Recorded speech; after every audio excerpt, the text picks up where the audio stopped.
আসসালামু আলাইকুম। Tata, new blog নিয়ে এসে পড়লাম। তো আজকে আমরা আন্টির বাসায় আসছি। আজকে আমাদেরকে বিশেষ করে মেয়ের 1 তারিখে আমাদেরকে একটু দাওয়াত দিয়েছিল, মানে দাওয়াত দিছিল। আমার একটু কথা বলতে প্রবলেম হচ্ছে, কেননা আমি খুব আমার জ্বর, দেন কি বলবো, আমি আর কাশিও। তো এই যে মাখাই নিতেছি, মাখিয়ে এখন আমি 1 নলা দিয়ে দিছি, মানে খেয়ে ফেলতেছি। আমি আসলে নলাই বলি। তো যাই হোক, কেউ বলবে কি শুদ্ধ ভাষা, আমি ঢাকাইয়া হয়েও শুদ্ধ ভাষা বেশি একটা মানে পারি না। আমার কাছে এভাবে কথা বলতেই ভালো লাগে। এই যে দেখতে পাচ্ছেন, ঠান্ডার কারণে আমি আটকায় যেতেছি, আপনাদেরকে মানে দিতেছি যে এটাই শুকিয়ে করেন। তো এই যে বারবার কাশি আসতেছে, তো এটার জন্য দুঃখিত। তো এই যে এখন আমি আবার মাখাই নিছি, তারপর এই যে আমরা ভালো করে মাখিয়ে তারপর আমরা সালাদ নিয়ে নিচ্ছি।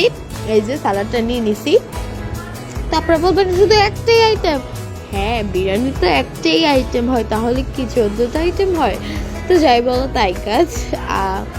আমরা আরেকটু মাংস নিয়ে নিচ্ছি, আরেকটু খেয়ে নিচ্ছি, আমরা খুব ভালো লাগে।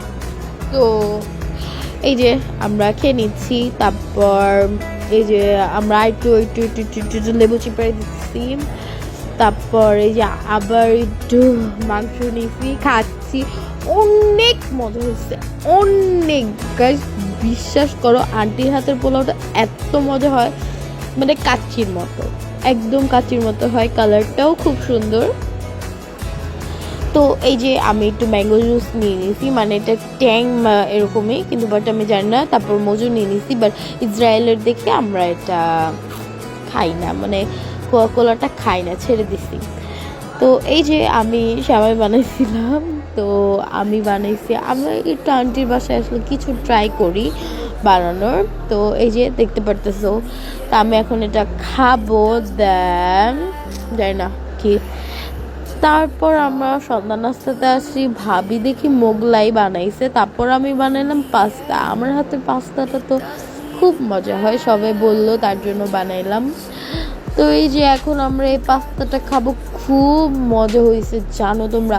পাস্তাটা এত মজা হয়েছে, একদম চিজের মতো হয়েছে, কিন্তু আমরা চিজটা দেইনি, কেন আমাদের বাসায় ছিল না। আসলে আমরা কি ঘরের আইটেমেই দিছি, আর আমরা চিংড়ি দিছি, চিংড়ি ফ্রাই করে দিছি। আসলে ফ্লেভারটা উফ, কি যে মজা হয়েছে, কি বলবো তোমাদেরকে। এই যে আমি এখন ফাতেমাকে দিচ্ছি গুলবাহার, ওকে দিয়ে দিচ্ছি।